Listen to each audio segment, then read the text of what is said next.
Hello, this is KiwaniTalk.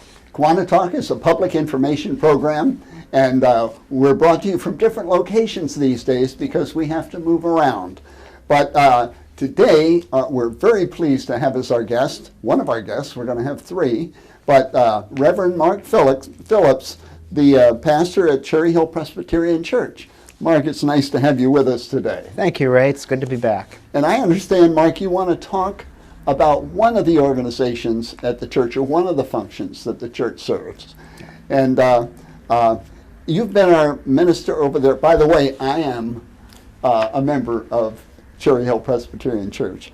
You've been our minister for, I think it's over 6 years now, isn't it? Just started my 7th year, yes. And we're very pleased to have you as our minister. Thank you, Ray.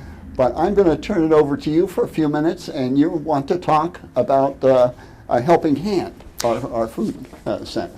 Right, yeah, the Helping Hand Food Pantry is housed in Cherry Hill Church, and it has been there since 1989. Helping Hand provides food on an emergency basis. We provide non-perishable food items used to be every week. However, due to our numbers not being quite as many as they used to be, we're now the first and third Wednesday from 9:30 a.m. until 12:30 p.m. And clients are greeted by our friendly volunteers. You're one of them. Yeah. It's staffed all by volunteers, most of whom are members of Cherry Hill. But yes, even throughout COVID, the food pantry has never been closed except I think once or twice because of weather. We have stayed open. The week that our building officially shut down, the food pantry began a drive-through service where clients simply pull into our parking lot, they blow their horn, and we come out to them and hand them their food. Yeah, we have this sign that says, "Please honk for service." Please honk for food. But they receive a variety of non-perishable items from time to time, if they're available, receive fresh produce, and a variety of other things. But each week we're there to help.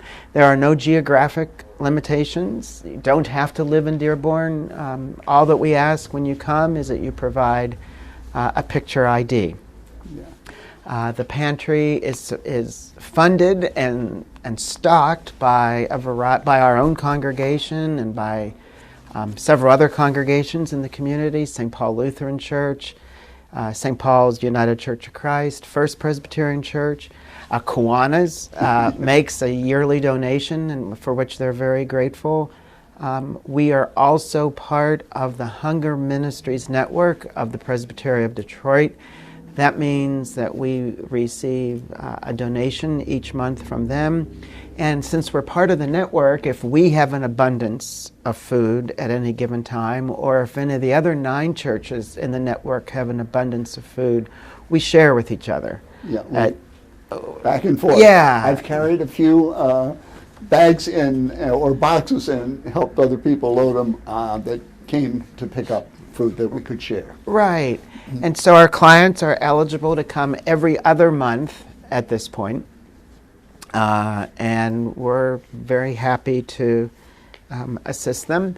In addition to assisting, we receive donations of food from churches, from schools, from just individuals who wish to share with the pantry. And because of their generosity, as I'm sure you'll agree, we are very well stocked. Well, in fact, can I slip in something here? Sure. What happens with food pantries is you get things that don't fit in your normal, donation thing. So we decided about a month ago, that we would have a free table, and we put all this stuff on the free table. And it's amazing how they can't wait to get over to that free table and see what's on it. And they end up filling a bag, and honestly, we've gotten rid of, I think, 2/3 of that stuff. Wow. But we're going to do it another month, and I think we'll get it down where it's manageable. Good. But right now, as I said, we are always in need of non-perishable food items, but right now, some of the current needs of the pantry are peanut butter, cereal, crackers, boxed macaroni and cheese, and we also give out other items such as toilet paper, toothpaste, bar soap, shampoo, Of course, we always accept cash as well, which is used to purchase needed food if we're running short. At the holidays, at Thanksgiving, Christmas, and Easter, if we are in a position to help with a gift certificate to a local grocery store, we do that as well to help our clients. Yeah. And also on the holidays, now we haven't done it every year, but on the holidays we've often given away turkeys. Right. Around either, well, starting at Thanksgiving, but each person who comes, they can get a turkey. Right. And sometimes it's before Christmas, but Right, you know. still there. That's a little more work because they're heavy, and our freezer's in the basement. Yes, true. You carry a lot of turkeys, but we do accept donations Monday through Friday from 8:30 a.m. until 2 p.m. Just bring them to the church, and again, the various congregations, organizations in our community have been so generous and so supportive that we've been able to continue for over 30 years now. And our numbers fluctuate, but obviously when someone comes for help, we are able to help. As I said, we only distribute food on Wednesdays, Yeah. But we receive donations anytime during the week. 9:30 to 12:30 on Wednesday. Correct. And right now, because of smaller, number of clients coming, we've for the summer we've reduced it to first and third Wednesday of the Right. month. Right. And if we got back to where we'd been, say before the COVID business, we would have to go back to every week. Correct. Yeah. Correct. But like I said, it's all staffed by volunteers. Becky Jones and Bobby Redmer are the co-coordinators. Yourself, Don Filiak, and several others are there each week. And so we're very grateful to all of you and to all those who support our efforts. Yeah, we had one thing that happened for a long time. We were getting produce, Right. and we had. We were at the time associated with Gleaners. We were one of Gleaners' client. But it turned out that the Gleaners has some rules that are it's a lot of bookkeeping associated with it. So we decided to withdraw from Gleaners. But when we were with Gleaners, Gleaners gives all their produce away for free. So we'd bring the produce up, and then we'd get, instead of getting 15 customers to give all that produce to, we'd get 8 customers. So we had produce left over. So we found people to give it to. Yes, you did. We found it never went to waste. That's true. That's true. And the people appreciated it. Yes. They might not have been the neediest, but they did. It was not wasted. Of course. That's the important thing with produce. Very true. Well, Mark, you have many other responsibilities at the church beside the work coordinating the food pantry, and we're going to talk about a couple of other areas. We have at the church a co-op nursery. It's called the CHUP Nursery School, and we also have the Dearborn Counseling Center. And so I think next we're going to have Beth Wagensummer, who is a teacher at the nursery school. And so after a break, Mark, thank you for coming on the show. We appreciate having you. And when we're back on the air, Beth will be on with me. Look around, the changes catch your eye, and you come to realize one can make a difference. Since 1915, Kiwanis International has touched millions of lives. When you help one child, you help the world.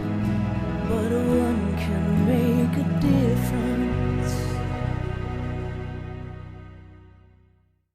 We're back, and now we're with a teacher at the CHUP Nursery School at Cherry Hill Presbyterian Church.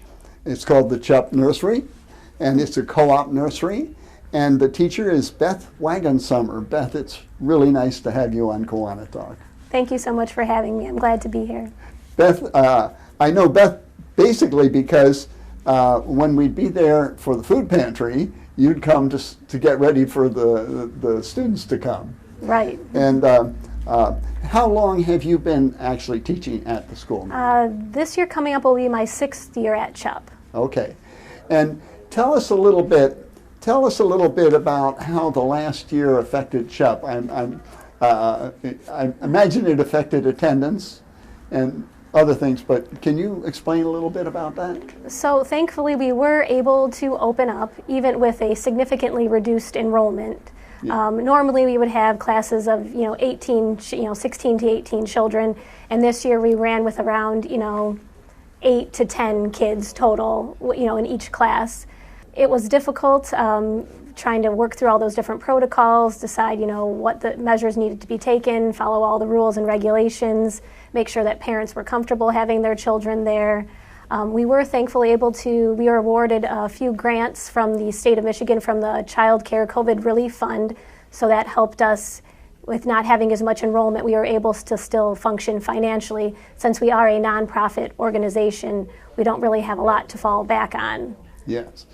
Now, it's interesting to me that you didn't have to give the children school over the computer. The idea is they did get some personal interaction. Yes. And that's for children the age that, what is the age range? So CHUP offers 4 different classes. There's a parent-taught class for kids 18 months to 3 years. There's a 3-year-old class, a 4-year-old class, and then we also added a 4-year-old enrichment class, which is like an extended day option for children who would be entering kindergarten the next year, kind of give them a little bit of a feel of what a full day of kindergarten was going to be like and focus a little bit on those skills that they're going to need going into elementary school. Yeah. This year, because of COVID, we only ran our 3-year-old and 4-year-old classes though. Yeah, well, I have to admit, I have this crazy St. Patrick's Day outfit. So I figured one day I would wear it to the food pantry. But when I was there, the week before, I told you, could I come over and do a tune, And I don't know how all of the kids reacted to it, but one of the girls, her mother said she was thrilled that I came over and sang a song, just one song, But it was kind of fun. It was really fun to interact with even a little bit with those, and these were, I think these children were in the 3-4-year-old. Yes, this was our 4-year-old class that you came to. Yes. Yeah. Yes, they had a lot of fun with that. They enjoyed you coming in, and especially during this year of COVID, when a lot of the things that were traditionally fun things and events that children were used to being able to do, to have just a little taste of that back, was really nice. We appreciated that. Yeah.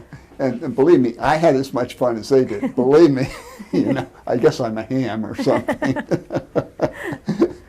And what I appreciated, because all the kids were in the room, and you were all down on the floor together, and that's a friendly thing to do with children, is just to get down on the floor with them, don't you think? I mean, that's why you did it. Right, now and that's really important, for children to feel like they're in a safe, happy, friendly environment. It just gets their brains ready to learn and be more receptive to what's going on. Yeah. There were, and of course these children are at the age where they're learning to socialize more, and to be with people outside of their family is great for children that are about to go to school. Right, and that's one of the main goals when CHUP was founded. That's what the parents were looking for. They were looking for an opportunity for their children to be in a safe, nurturing environment, to be around other children, to learn those positive social habits, to get comfortable being away from their homes, and to develop a joy and love of learning. Yeah. My younger son, who's now 46, I'm sure that's. You're not there yet, I don't think. And anyway, he went to the CHUP nursery. Oh, really? Yeah, he did. And so I think I maybe even had one day that I had to fill in or do whatever the parents did. I think stand around in the playroom or something like that. Right, because it's a co-op nursery, it's run by a board of volunteer parents. We have a president, a treasurer, things like that. And then the parents also take turns working in the classroom. So there's a teacher, but then also to help with additional supervision, there's, parents take turns working in the classroom. So they get to see, what their children are doing, see their kids in action, Yeah. kind of also get a feel for who their children's friends are, and then make friends with the parents, so that that facilitates all sorts of social activities and fun. And as a parent, sometimes it can be isolating, being a parent and you're kind of stuck in your world with just you and your child, but to be able to get out there and meet other parents with similar interests and build those relationships, that's what gives the co-op kind of a community feel. Yeah, I haven't had an experience with that. When I was, my boys were, in the range of say 7 or 8 to about 12. I coached soccer for 5 years, spring and fall, in the Dearborn Soccer League at the time. And about half of the boys on the team were single mothers. I mean, mothers that were divorced or whatever, and so there was not a dad at home, So they were looking for a relationship like that with a coach, Just it's a good relationship for boys at that age, and it was a lot of fun for me. But it took a lot of time too. I'm sure. Yeah. So now, some of your students, since you've been a teacher for 6 years. Yeah, 6 years at CHUP. Previous to that, I taught for the Head Start program. Okay, so you have former students that are what grade would they be about? About fourth, fifth grade. Since the beginning of my career, I have students who are now high schoolers. Oh, do you But really? From CHUP, I guess they'd be around 3rd grade. Yeah. Do you ever run into them? I have, and that's interesting because I always recognize them. No matter how much they grow up, their little faces stay the same, and I recognize them. And a lot of children, when they see me outside of the classroom, they don't recognize me because in their minds, I only exist in the classroom. I must live at school, so it's kind of funny to see their reactions. That's interesting. That's interesting, because a teacher is totally involved all day. There's no time off when you're, especially with children the age of the preschool children. There's no break. No. Yeah. So that's interesting. So you have some in high school now. Yes. Yeah. Okay. Any that you see often? No, none that old that I see that often, but I have a few students who are middle school age that I see on a fairly regular basis. Okay. And they have fond memories of preschool, and that's what the goal is as a teacher. Sure. You want that experience to be memorable. You want them to recognize you and have happy, positive thoughts about you, as they grow and get older. And when they see you, you want them to Beth, have happy thoughts. At this point, we're about your session's about over, but I want you to just put on the air the way to contact in case a parent nearby is looking for a place like the CHUP Nursery School. Just give the contact information. We'll also put it on the screen. Okay, great. So if you would like to have more information about our school, you can go visit our website. It's www.chuppreschool.com. There's all the information you need there to contact someone if you'd like a personal tour, or also you can print an application and enrollment forms right from the website. I recommend contacting for a personal tour so you can get a feel and see if it's the right place for you and your child. Beth, thank you very much for coming on KiwaniTalk. Thank you for joining us, and we're going to have our next guest is Janice Kornacki, who is the director of the Dearborn Pastoral Counseling Center.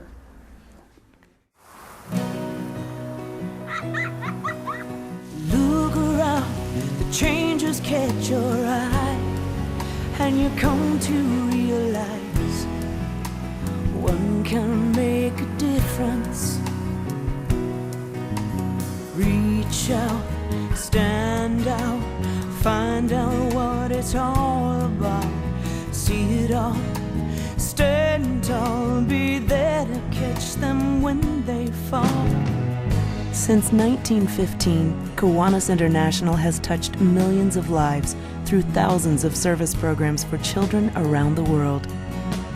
When you help one child, you help the world. Life is bigger than just one,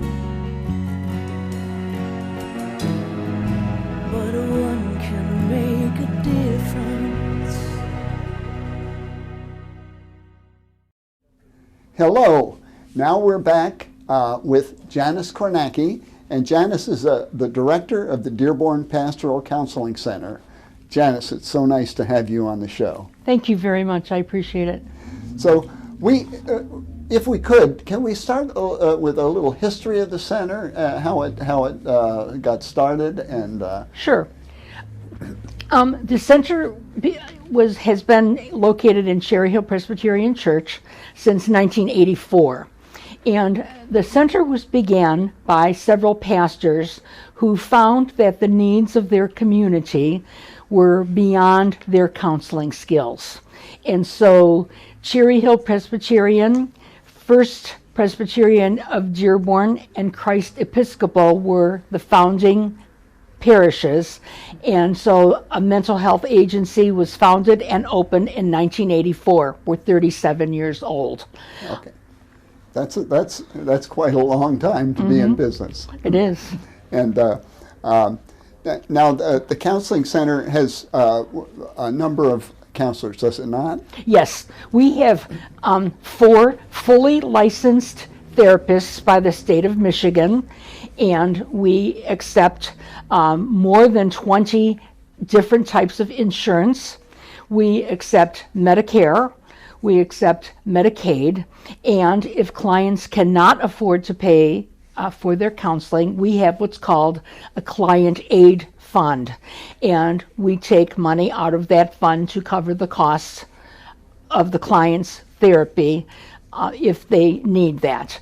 And each therapist makes that decision with the individual client, and then if need be, they consult with myself. I see. And we are a 501c3 nonprofit, and so we are always looking for help, especially with our client aid fund.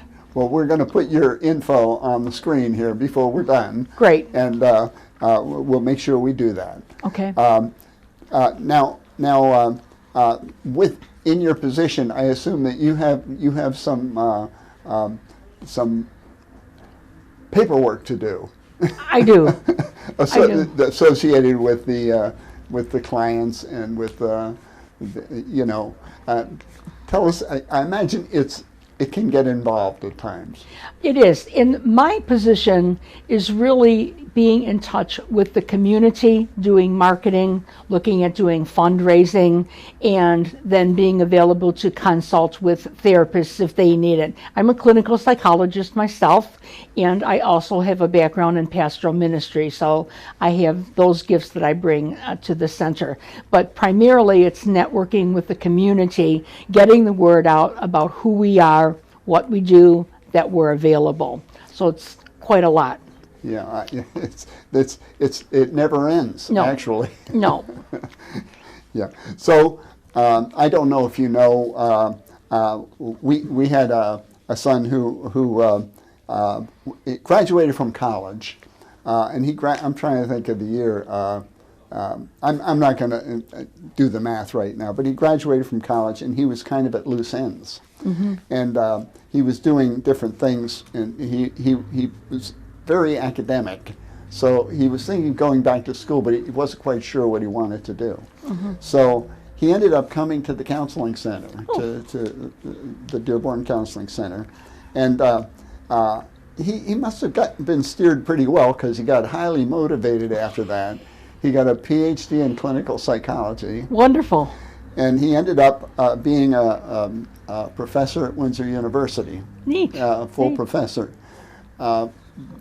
I don't want to harp on it or go on, but he unfortunately got glioblastoma, which is an incurable brain tumor, and we lost him a couple years ago. But I always remember that the counseling center really helped him. Thank you. And, Thank you. And it's that people don't realize when they need help like that. Yes. Sometimes it's hard for people to schedule counseling sessions. Yes. But counseling is it's interested listening without any no criticism. And people need that. Yes. Yeah. Yes. And now how do people get in touch? Say someone wanted to or feels they need some help like that. How do they reach the center? But our website is www.dpcc.us. Okay. Our phone number is also on the electronic screen in front of Cherry Hill Presbyterian Church. Okay. We also have a Facebook page that is Dearborn Pastoral CC. You don't spell out the counseling center, so you can reach us through that. We generally do not have a waiting list. We can usually get you in within a few days. If you call over the weekend, it might take over the weekend, but we do not have a waiting list, and we don't turn anybody away. Yeah. How do the various counselors allocate the work? I mean, do they work certain days, or do they work on a schedule with the patients? How do you operate that way? We're really lucky. We have some really good hours. We have 2 evenings a week, Tuesdays and Thursdays. We're in the office from 2 p.m. through 8 p.m. So that allows for people who work to be able to come in. Mondays and Wednesdays we're open from 9 a.m. till 1 p.m. And so that facilitates people being able to come in. Each therapist makes their schedule with the client and accommodates the client's schedule. Okay. Janice, what I want to do now, I would like to have your information on the screen in case someone would like to contribute to the Counseling Center. And why don't you just give that information to the camera, and we will also put it on the screen. Okay. Our website is the easiest way, and that is www.dpcc.us. And that gives our phone number, our address, and tells you a little bit about our center and what we do and how we operate. Okay. And now also the counseling is, it's a pastoral counseling, so there may, if a client wants to pray with their counselor, that is sometimes done. Is that correct? Yes, we are a faith-based agency, Yeah.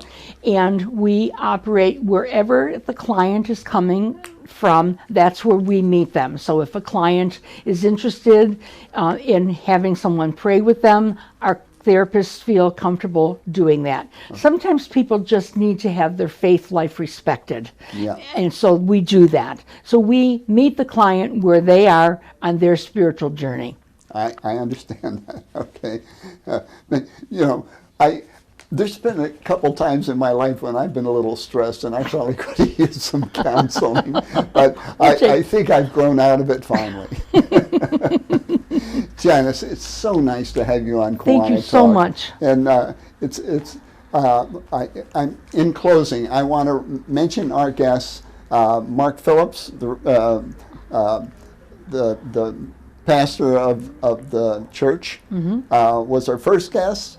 And Beth Wagensummer was our second guest, and we're so pleased to have you as our third guest. And I hope you've enjoyed this program tonight, and join us on KiwaniTalk again soon.